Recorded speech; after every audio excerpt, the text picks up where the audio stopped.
I think Christine has been a member of BAFS on the BAFS board, part of the fair trade community in this country for a couple of years now, and she also got the jumpsuit memo, so I'm very impressed with that. I thought we could make it BAFS. Yeah, no, jumpsuits from now on. And Made 51 is an incredible project, and I can't wait to hear more about it. So I'm just going to hand over to you. Do you want to just use that mic there? Yep. And then I'll save this for Asha.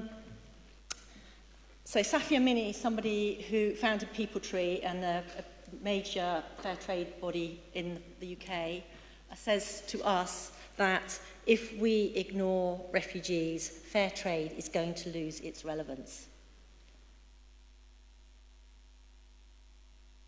So hopefully we're going to talk through the imperatives of working with refugees, learn a bit more around how the May 51 initiative works, and identify ways that you can further support refugees. So please hold up your questions. I want lots of questions and engagement and ways that we can talk, because I believe that every single person in this room here at the end of this will have some way in which we can work together for the future. Just a little bit about me. That's me in 1986 in Andhra Pradesh. I had a plane ticket, went out to Andhra Pradesh, and it's my first time in India. I was told you need to wear lots of baggy clothes. So I borrowed some shirts from my dad, and cotton, because it's baggy and hot, and so I thought, and it was only after I'd been there for a week, and obviously I was telling everybody what to do and organising things, that somebody came up to me and said, "Are you a man or a woman?" You look like a woman, but you're behaving like a man and you're dressed like a man. It was very confusing. So I can't say that I'm any wiser, but I have had a lot more experience, and I've been very privileged to work with amazing communities all over the world. And in my, started out with Tradecraft. My first working with refugees was in 1994 when I went out to Azerbaijan and Nagorno-Karabakh, which is fired up again recently. I ended up doing 7 years working with Anita Roddick at the Body Shop as part of the community trade programme. And then I've gone on, done various different pieces. In 2004, I started working with WFTO, and I have had some sort of different associations with WFTO. I'm actually employed by them at the moment. And I ended up as director of WFTO Asia. So I'm very familiar with all the WFTO members in Asia. And I'm also director of Fashion Revolution. But in 2017, I was approached by UNHCR, who said, "We've got this amazing program to produce fair trade products with refugees." And I thought, oh yeah, UN, is that going to work? And came along and explained the model, and I just was so fired up with it. I just thought it was absolutely brilliant. Here is a really, really long-term sustainable model that works. And since then, I've been working with May 51. So May 51, we're going to talk through the model, how it works as a marketing platform, and how you can buy from refugees. So the situation with refugees in the world today is there are over 82 million and growing refugees in the world. If this was a country, it would be one of the biggest countries in the world. This includes everybody who's lost their homes and their livelihoods. So they can be asylum seekers, refugees, internally displaced people who are inside the same country, or people, stateless people. And 86% of these are hosted in low-income countries. The very countries who have incredible challenges themselves are hosting the majority of all, not the majority, the vast majority of all refugees in the world. And when refugees travel, they often carry very, very little with them. But they do carry their culture, their heritage, their skills, their knowledge. And so we're working with May 51 in the artisan sector. The artisan sector is a massive global growing market. It is actually second biggest after agriculture in many of the countries in which the refugees are based, and it's a growth market. And within there is a climate for looking for buying in a more sustainable way, particularly amongst the millennials. So, May 51 is a model.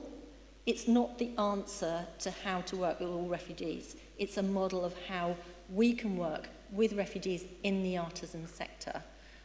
Because we picked the artisan sector, it enables refugees who, just picking up on what Mercy was saying earlier about people with trauma, they don't want to sit around and think about their trauma. They want to do something.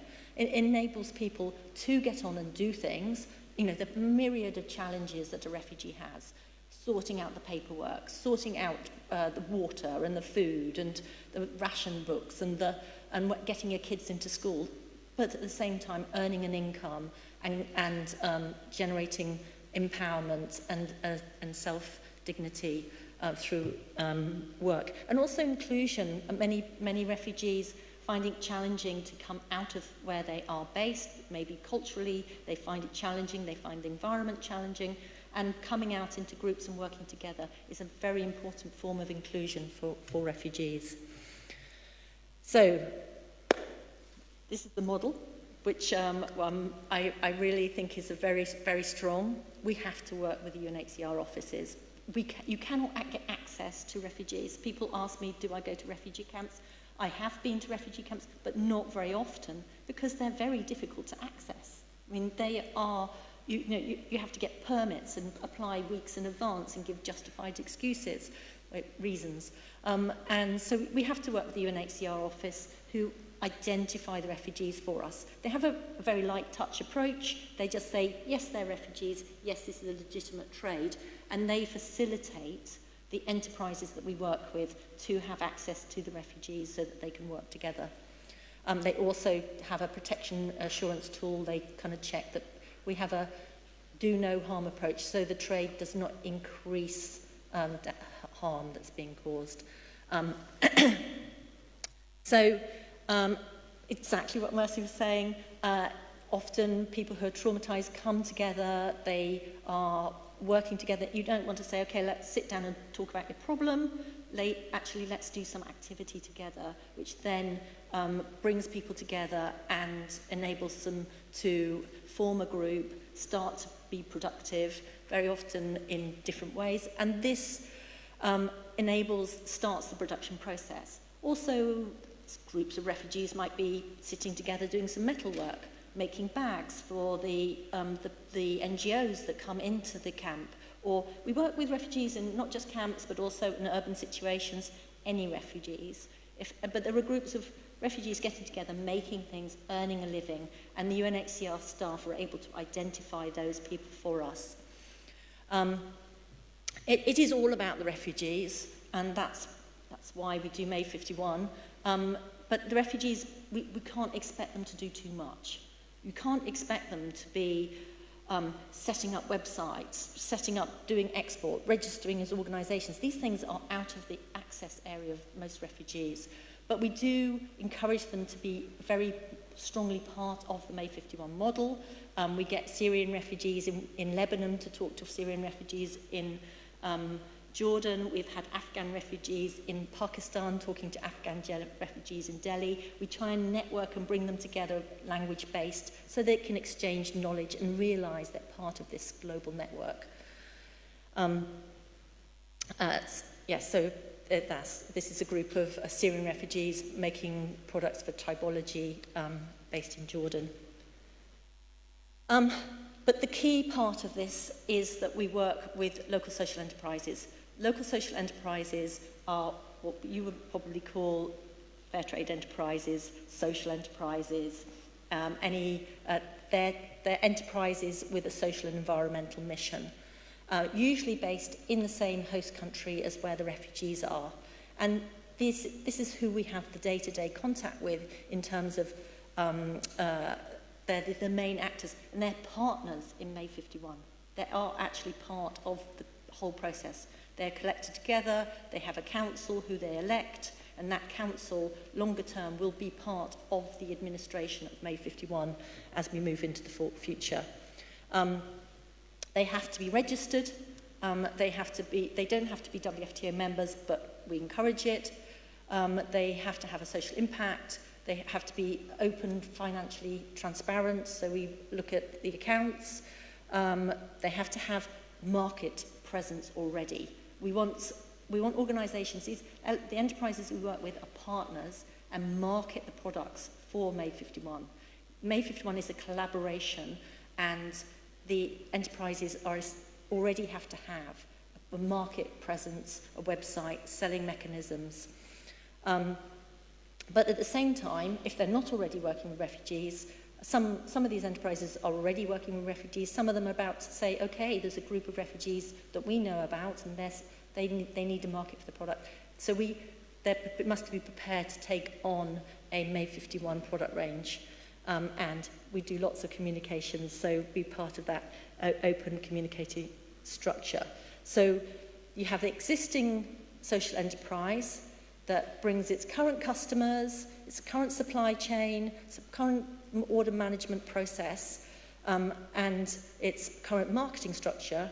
And May 51 will add a signature refugee-made range, which is complementary, which we market together to the global market. So the social enterprise is absolutely key to the whole May 51 model. We do the whole model within a fair trade framework. WFTO is actually an implementing partner working with May 51 and do the assessment process for us. And in fact, the enterprises who are not WFTO members go through a process, it's all online, which if they decide to go to WFTO, it's integrated. They don't have to start again from scratch. It's part of the same process. And then we also operate within the Global Compact for Refugees, which is the overall global compact for working with refugees, which has been adopted, which is about working with private sector partnerships. And social enterprises are considered private sector. So it is very much the forward way of thinking around working with refugees. I'm not going to go into this in detail. We did certification and things yesterday, but we do have a very clear process for onboarding the organisations that we work with. We look at the country. Is it safe to work in that country? We can't work with refugees who are in initial stages of trauma. We can't work with refugees who don't have their basic needs sorted out. They have to have feel safe in a safe place and have their children in school and starting those processes of stabilisation before we can work with that country. We have a tool whereby the refugee artisans are identified and mapped around the world. We're now working with around 3,000 artisans around the world. We have a methodology for the local social enterprise identification, and then so on, all these tools online. It's all very technical. Then we have a high design presence. The future is working with design. I'm a qualified designer. Mark's a qualified designer. We have a very strong design background driving all the way through everything we do. When you look at refugees who are in a host community and they're making things, if they're going to make things, they need to make things which are different to the host community.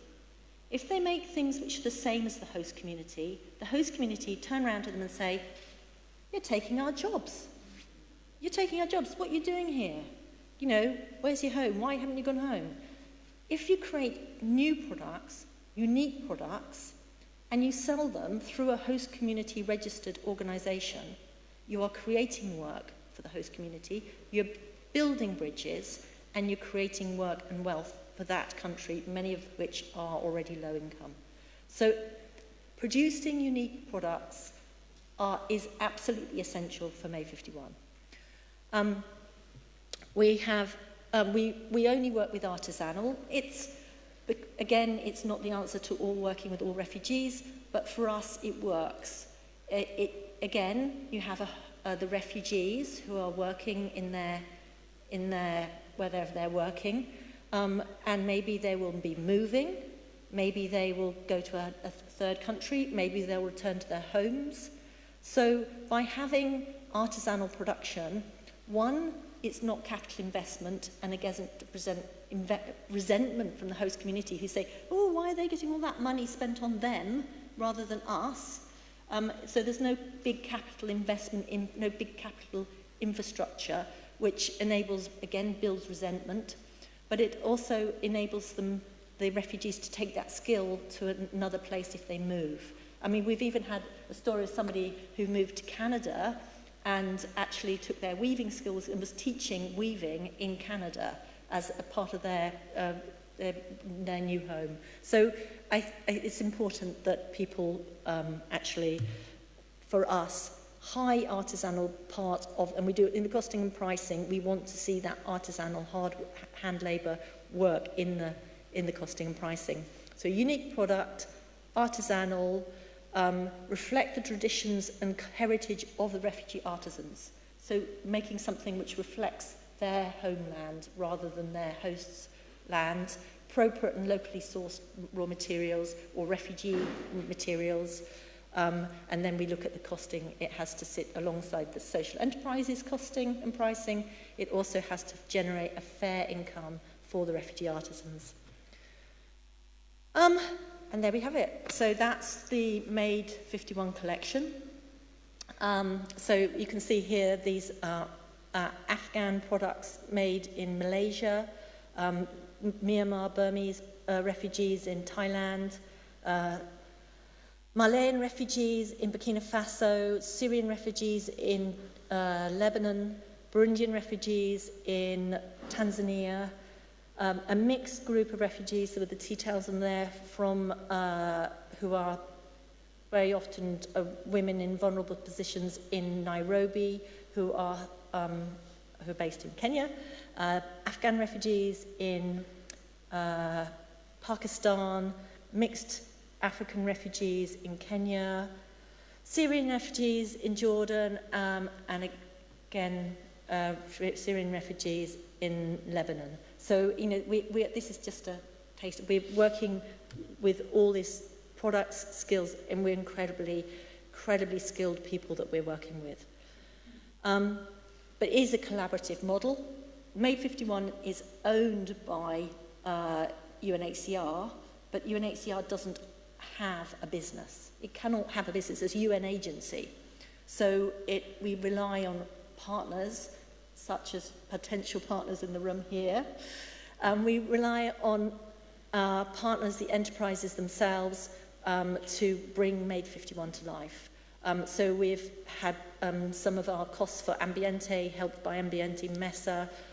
We've had some, so we've got a great branding organisation that's helped with our branding, pro bono. So we've had some help from these different organisations. So if you know of somebody who wants to come and help us, that would be great. We're always looking for more support. But what we do is we are a marketing platform, so promoting the products through the brand, through promotion, and through the commercial channel. So the brand, we have a system whereby if a product is made by refugees, it's past this model, and the social enterprise wants to market it, they submit it on a line sheet, we say tick, that's a Made 51 product, and that can carry the brand alongside, you know, their own brand. We're all for promoting the social enterprises, whichever branding they want to do, but it gives them the refugee made tick, which obviously has the UNHCR logo on it, which is obviously helpful. We then take the products which meet margins. Not all of those products meet margins that carry the brand, but everything that we take out to globally market meets some level of margins. And we promote those through trade shows, through catalogues, through one-to-one retailer engagements. We have special collections, which we've got outside, which is the holiday collection out there, but we're also at the moment working on a solidarity range of products which are solidarity with Ukraine, with refugees, by refugees, for refugees.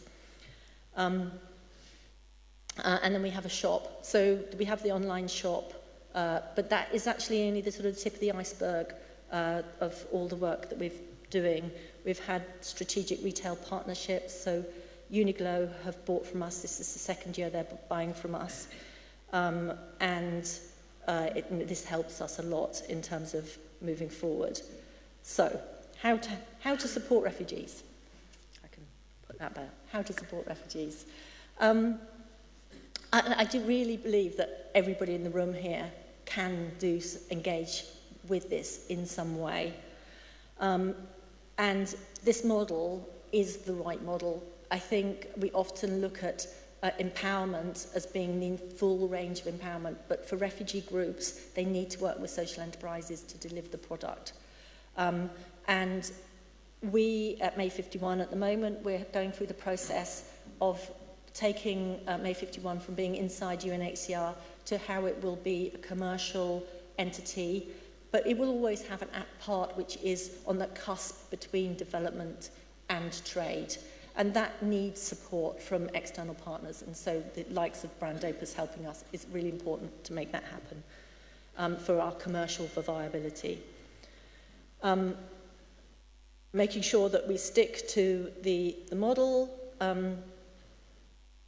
and in this way we can work with, so this is an example, this is Artisan Links. They're a WFTA member, they're based in Pakistan. They have their own range, which they market online. You can buy directly from the social enterprises themselves. You only have to go onto our website. You can see all the social enterprises on there. But also, we market their products in our catalogue and to our trade customers.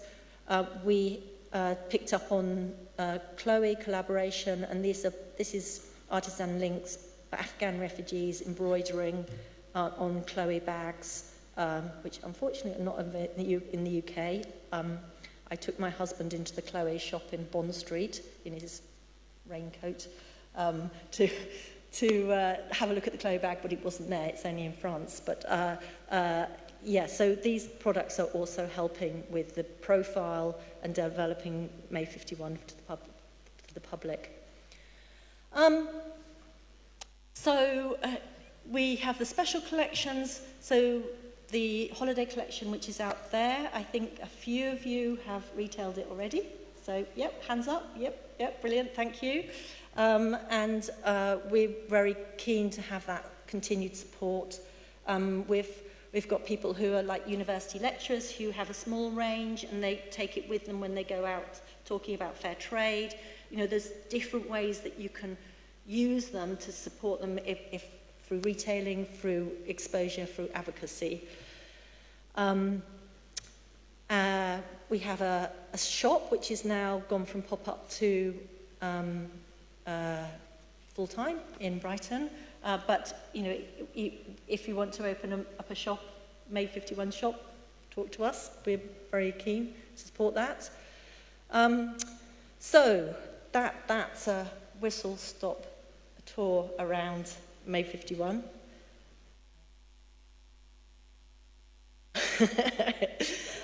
Loads of time.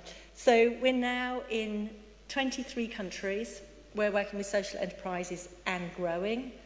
We've worked really hard on the systems. So you can see we've got the systems in place now so we can onboard more social enterprises faster. We've been a bit slow at first because it's taken a while to get all these systems in place and to get the due process in place and the approval in place, finalise on the branding.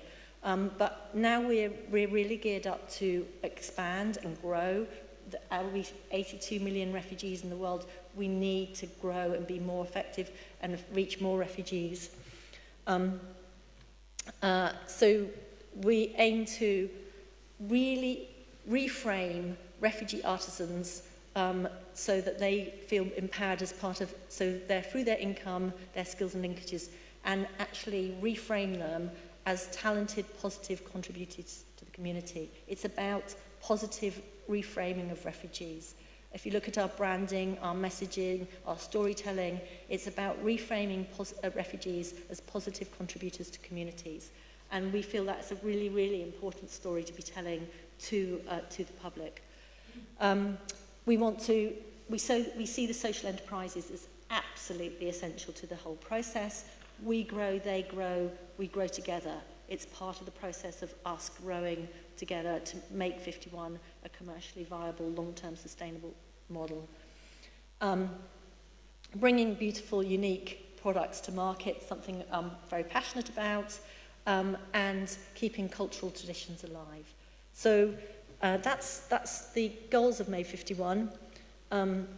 May 51 gives everyone an opportunity to be part of the solution to this global crisis. So reach out, please. We'd love to hear from you. And I hope you've got some questions, and I hope I can answer them.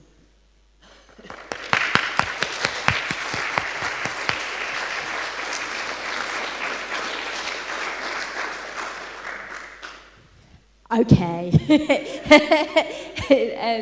Christine, thank you so much. It's absolutely fascinating and so completely relevant, and even more so in current situations. So who wants to kick off with the first question?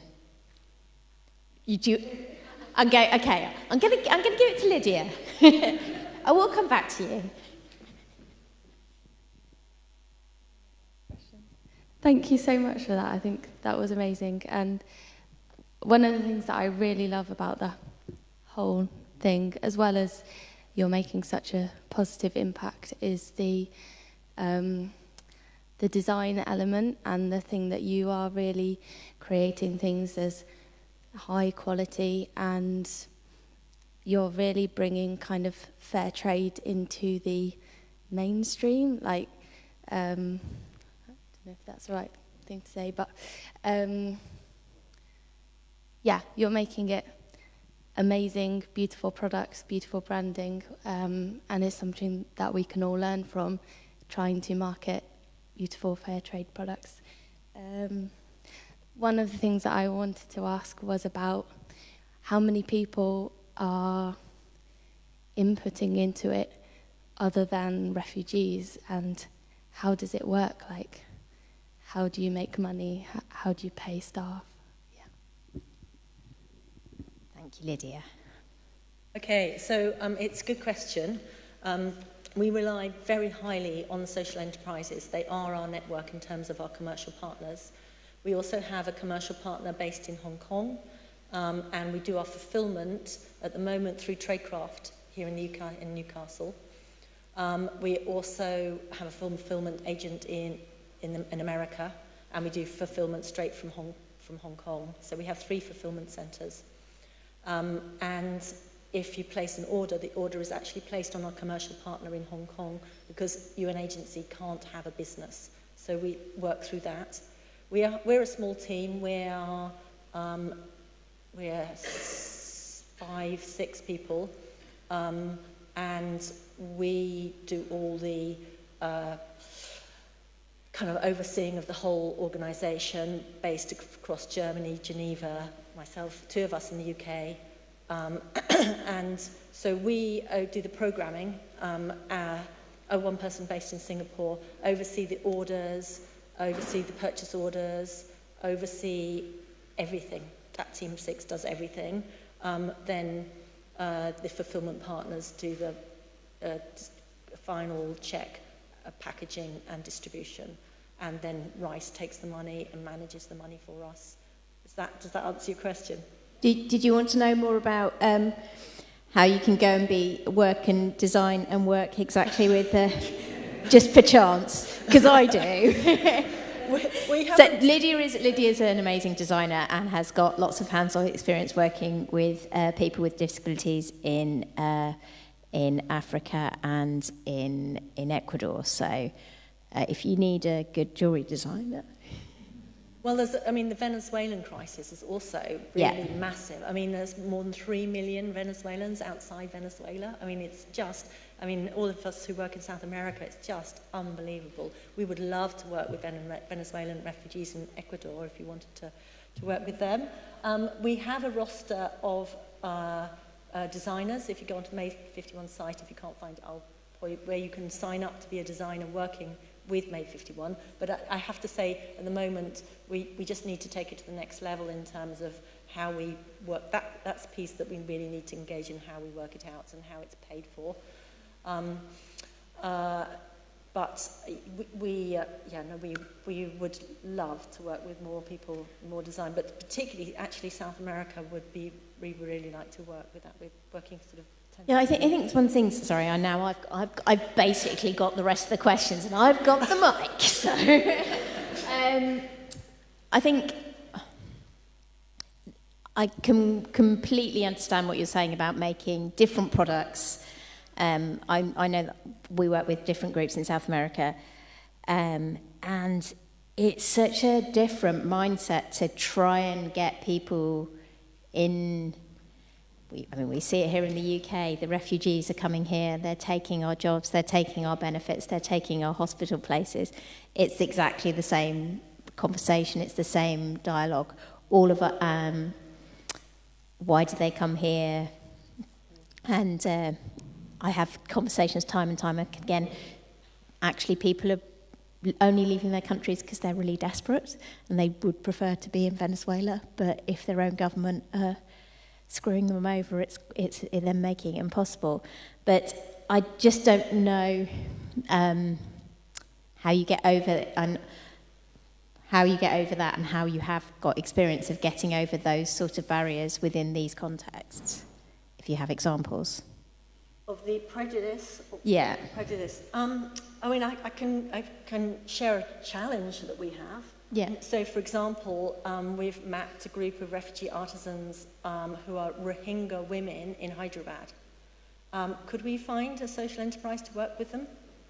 No, because they're Muslim women who have come in, and immigrants, and the climate in India is nobody wants to work with them. And we're talking about social enterprises who are approached here. Nobody wants to work with them because it would damage their reputation in India. So, that's an example of the situation that we're facing day by day. We have a very similar, we really want to take off working in Bangladesh. It's a very, very similar challenge. If you start to saying, okay, these people have work and they're doing trade, although of course they are on the black market, loads of it. But to do it legally starts to become, that means they're established, they're being recognised, and there's so much prejudice against it. So it's a massive challenge, absolute massive challenge. But it's also, I can give you another story actually. So in Malaysia, Earth Air, who work with Malaysian skills and crafts around the world, around Malaysia, they decided to work with May 51. So they added a jewellery range, which is made by Chin refugees from Myanmar and Middle Eastern refugees. And pandemic hit, the area where the refugees are living, they put up this enormous fence, can't go in, can't come out, because they felt, just keep these people, corral them, basically. So Earth Air went there and said to the police, look, this is no good, you've got to get food in and out, and helped enable that food to come in and out of these people who are being treated very negatively because they had personal relationships with those women who were making products. And I think there's probably many stories like that. Yeah, it's about the personal relationships and connection and collaboration. Diane and Sarah. Okay, I'm going in this way, and then I'm going to go that way. So,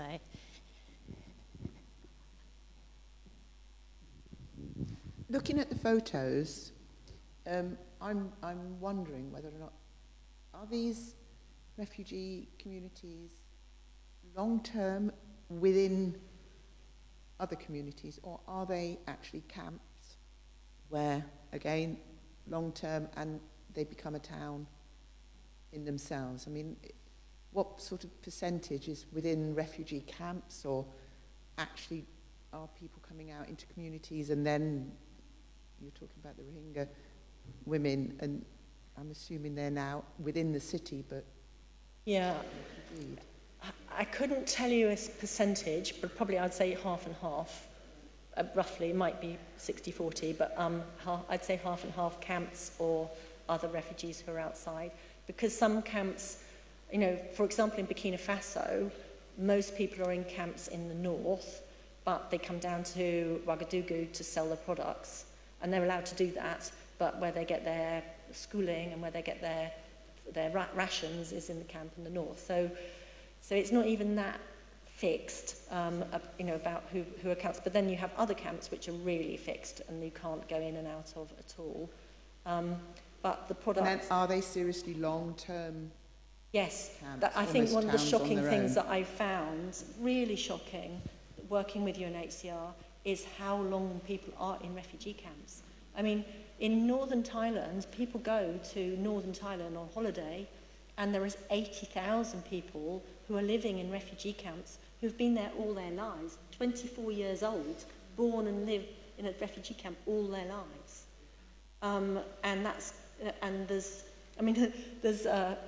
There's refugees in Western Africa, Western Sahara, who've been there, camps been there 50 years. I mean, we're really talking about long-term issue that really we need to address.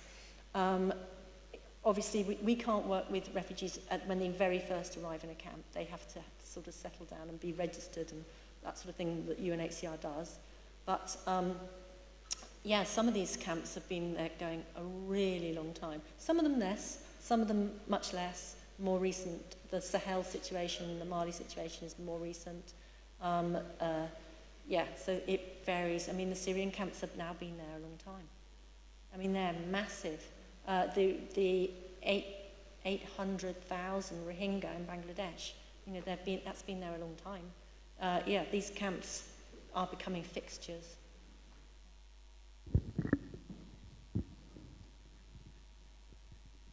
I want to apologise for this question because I think I'm lowering the tone big time, because I think what you're talking about and what you're doing is absolutely fabulous.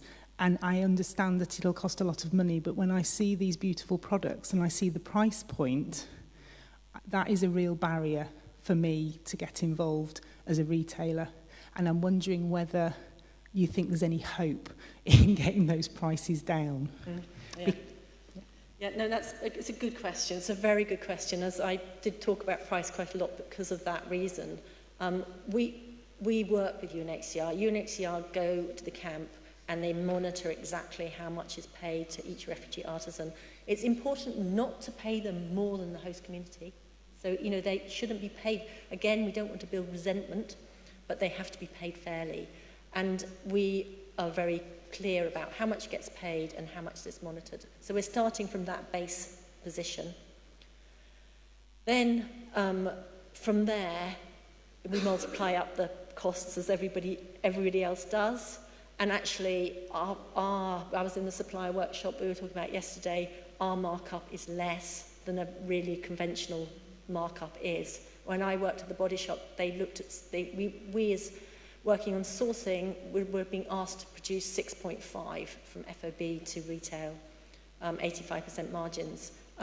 There's absolutely no way that we can do that. That's this business. I mean, that's what our high street does. So there's no way that we can do that. We just can't. Because on one hand, we've got a UN agency looking over our shoulders saying, even as it is, they'll say, oh my goodness me, the social enterprise is putting 50% on the product cost. And we're like, where's that go? It's like, well, it's called a warehouse, it's called distribution, it's called an accountant, it's called registration. We really struggle with... I get that, and I honestly don't think you're trying to make too much. It's just that actually, at some point, it would...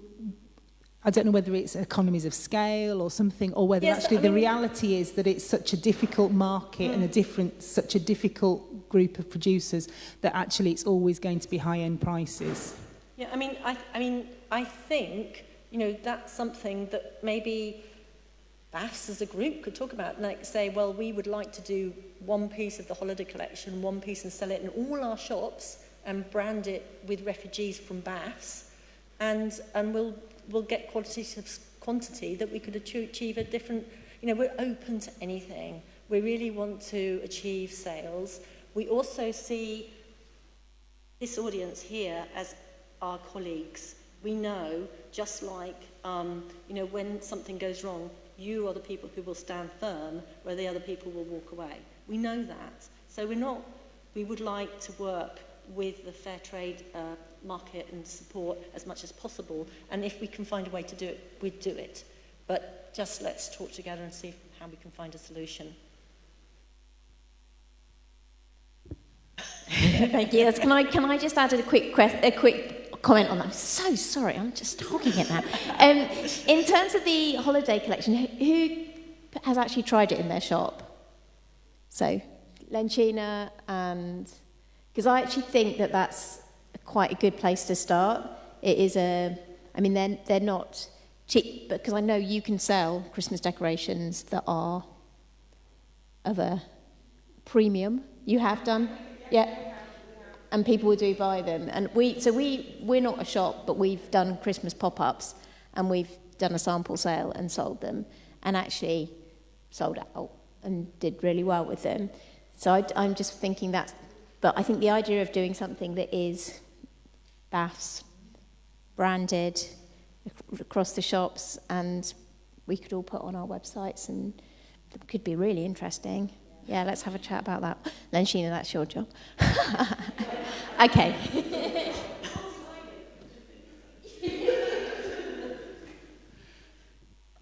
Hi, Christine. You mentioned you obviously don't want to upset the local community with with what the refugees are making, so you want to preserve their arts and culture. Have you had to face it the other way around, that the host community starts to make things which are not made by refugees and they look like refugee-made? No. I mean, it probably could happen. But, I mean, some of the groups we work with are host community, refugee mix. That's fine. You know, basically based on the context, every country's different. In which case, obviously, we say that it has to be 51% of people who are in the product have to be card-carrying refugees. And sometimes the other are refugees, but they're not card-carrying, or so on. So, and different countries. We also work with returnees, interestingly. So if in Afghanistan, somebody has been in Iran or Pakistan, and they return to Afghanistan, we'll work with them for 3 years. So we also, we work with different groups, but we haven't had any experience so far of the host community copying what we do. I think it's quite likely it will happen. So just related to that, so you just mentioned you work with people who have moved on to other countries. Do you also work with refugees in the Western countries, like Canada, UK? We don't. Obviously, with the Ukraine at the moment, we're looking at how we can support Ukraine, and we're launching a range of Ukraine solidarity products. But if a refugee-made product, which is made in the Northern Hemisphere or whatever, we will support them in terms of, like, if we're going to an event, we'll work together, sit together. We promote them at the pop-ups. We work together and promote each other.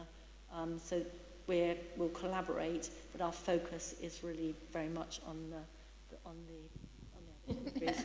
It's only because of the resources of our team is so small, and the resources behind these others are so much more, that we just have to focus, really. That's it. I think was that a 5 or a 2? That was a 2. Okay, so